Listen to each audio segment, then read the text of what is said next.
No one could have predicted this. After years of silence, Bishop J. Drew Sheard's daughter has finally broken her silence, and what she revealed has stunned the entire gospel world. Hidden family truths, deep-rooted pain, and a reality that challenges everything we believed about one of gospel's most revered families. Stick with me, because once you hear her side of the story, there's no turning back. When we think of the gospel community, particularly the iconic Sheard family, we tend to picture flawless presentation, spiritual royalty, a rock-solid faith, and a legacy built on unshakable devotion. But what happens when the silence is shattered? And not by an outsider scandal, but from within the core of the family itself. In today's video, we're diving into the raw and emotional moment when Bishop J. Drew Sheard's daughter finally chose to speak after years of mystery, quiet speculation, and hushed conversations behind the scenes. And believe me, this isn't just a personal revelation. It's a story that pulls back the curtain on a revered dynasty, exposing buried truths, family struggles, and the overwhelming weight of growing up under the glare of gospel fame. We'll break down how she arrived at this moment, the silent battles she's endured, and the emotional flood that's now sweeping across both the internet and church communities alike. You won't believe the confession she made or the name she called out, so don't go anywhere. What's coming up next may forever alter how you view this celebrated family. For years, Kierra Sheard did everything expected of her. She upheld her family's reputation, wore the mantle of gospel greatness with poise, and kept her private pain hidden deep within. To the public, she seemed radiant on stage, her voice shaking church walls and electrifying stadiums. She beamed in interviews, shouted praises during Sunday service, and even addressed audiences about destiny and spiritual purpose. But behind the scenes, something was clearly off. In a string of podcast appearances and cryptic social media captions, Kierra began to allude to what she described as the silent suffocation of growing up in ministry, a phrase that immediately caught attention and sparked worry among longtime followers. She spoke candidly about being expected to be holy before she even understood what it meant to simply be human. She revealed how difficult it was to feel her emotions, make mistakes, or even breathe without scrutiny. These weren't surface-level reflections. These were glimpses into something deeper, cracks forming in a carefully maintained image. Signs that, despite her strong faith, Kierra had carried a hidden burden few could comprehend. According to those closest to her, the turning point came during the pandemic. While the outside world slowed, her internal world went into overdrive, flooding with long-suppressed thoughts and unresolved feelings. Isolation led to introspection. Introspection led to confrontation. And from that emerged a storm she could no longer hold back. She opened up about how even in her lowest moments, battling anxiety, self-doubt, and questions about her identity, she still felt the need to perform joy. She said she didn't feel free to be authentic without letting someone down. Whether it was her family, her congregation, or her audience, everyone expected her to be strong. But who was showing up for the broken Kierra? The pressure wasn't just external. It was internal too. In her recent memoir and multiple live interviews, she revealed how she constantly questioned if she was genuinely living her purpose or simply acting out a legacy handed to her. One powerful quote from a podcast episode went viral. "I was singing songs about being delivered, while silently praying someone would deliver me. From the weight of people's expectations, from always needing to look like I was okay." That quote struck a chord. It resonated deeply, not just with gospel fans, but with churchgoers, pastors' kids, and children growing up in ministry. The video quickly went viral, shared thousands of times across platforms. The silence had officially been broken. But that was just the beginning, because what she said after that, that's what truly rattled the core of everything we thought we understood. In this next section, we're going to break down the family fallout, including how Bishop J. Drew Sheard reacted behind the scenes and what Kierra Sheard allegedly told her daughter following the release of that bombshell truth. The Sheard name isn't merely recognized, it's legendary. Bishop J. Drew Sheard, a spiritual figure with decades of service, isn't just respected, he's revered. From his early days pastoring in Detroit to leading as the presiding bishop of the Church of God in Christ, COGIC, he built a reputation few could ever match. Add to that his wife, gospel icon Kierra Sheard, 1/4 of the trailblazing Clark sisters. And you have what many rightly call gospel royalty, but what's often left out of the praise and admiration is the enormous pressure that comes with a legacy like that. Beyond the spotlight, the tailored Sunday suits, and the adoring crowds are expectations, and they land hardest on the children. That brings us to Kierra, known to fans as Kierra Sheard, their daughter, born straight into the spotlight. From her earliest moments in gospel music, she wasn't only the child of legends, she was expected to become one, and she did. With a voice soaked in soul, chart-topping gospel albums, and commanding performances, Kierra carved a name for herself. But here's the part no one talks about: with fame came silence. For years, there were quiet murmurs, talk of pressure, inner conflict, and subtle rebellion. Not from scandal, but from the unbearable expectation to be flawless under the Sheard name. Image meant everything. And for Kierra, that meant constantly smiling, always shining, and never slipping even when she was falling apart inside.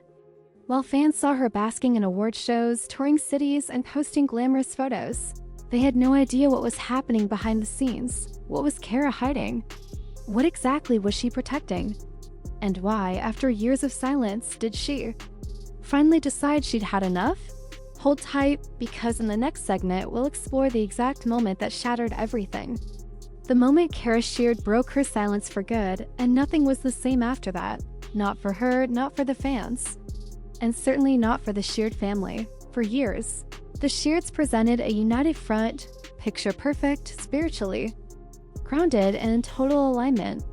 But when Kierra's words hit the public, her pain, her concealed identity, her ongoing struggle with people's expectations, the foundation of that perfect image began to crack. Behind closed doors, Bishop J. Drew Sheard's initial response was reportedly one of shock. Total silence. Insiders close to the family claimed he never saw it coming, at least not to this level.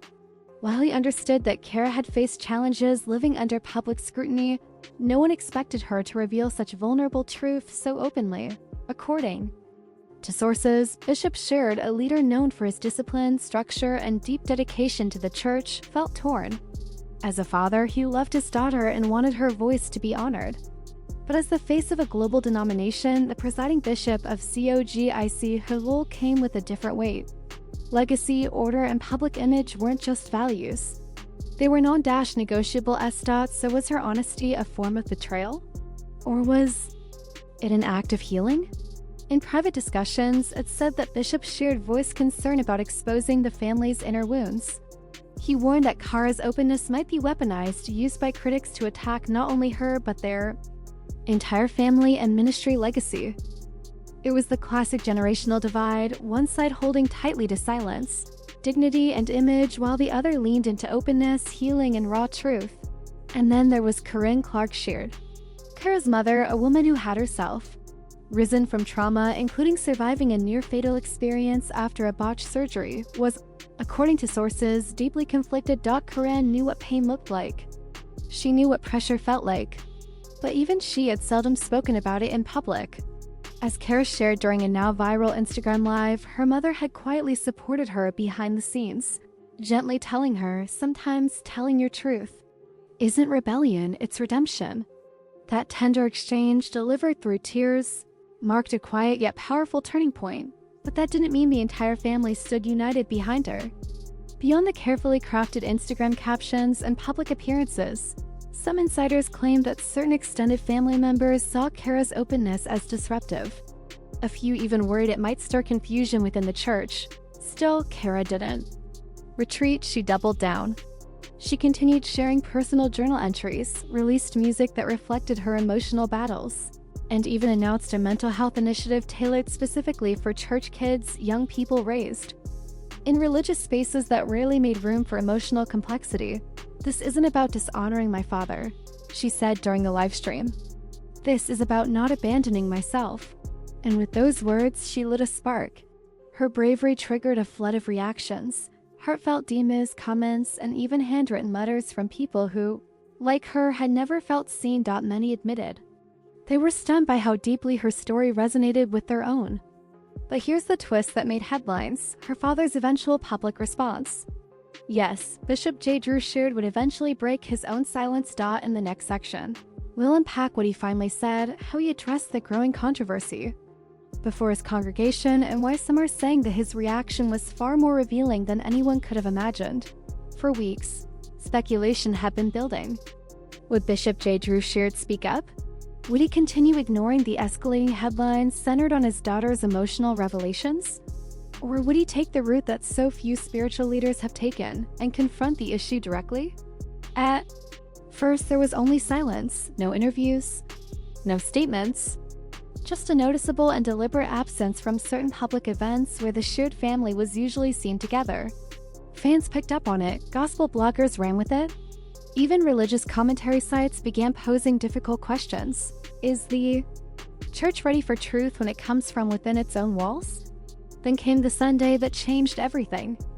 During a live-stream sermon at Greater Emmanuel Institutional Church of God in Christ, Bishop Sheard, midway through his message and appearing unscripted, paused.